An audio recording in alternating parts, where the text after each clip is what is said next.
यी सबै नेताहरू भन्दा बढी दूरदृष्टि भएको र काम गर्ने विकासवादी नेता भनेर भनेको राजा महेन्द्र हो।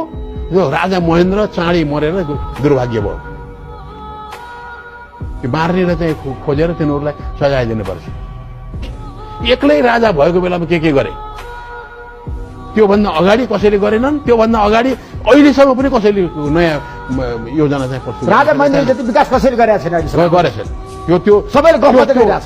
त्यो त्यही बाटोमा हिँडेर गरेछन् के त्यही बाटोमा राजा महेन्द्रले बनाएको योजनालाई नै आजसम्म कार्यान्वयन गरिरहेका छन्। नयाँ चाहिँ छैन केही पनि। अब हामी सँगसँगै अगाडि बढेको देशको कुरा गर्न चाहन्छौँ, विश्वको भुटान, हामी टाढा नजाउँ, बङ्गलादेश अनि भारत, चीन, हेर्नु त विकासमा चमत्कारिता फड्को मारेन। रुनु भएन, आँसु मेरो खस्दैन, तर बेहाल छ। कहीँ जाँदाखेरि पनि हामीले नाक सानो बनाएर जानुपर्छ।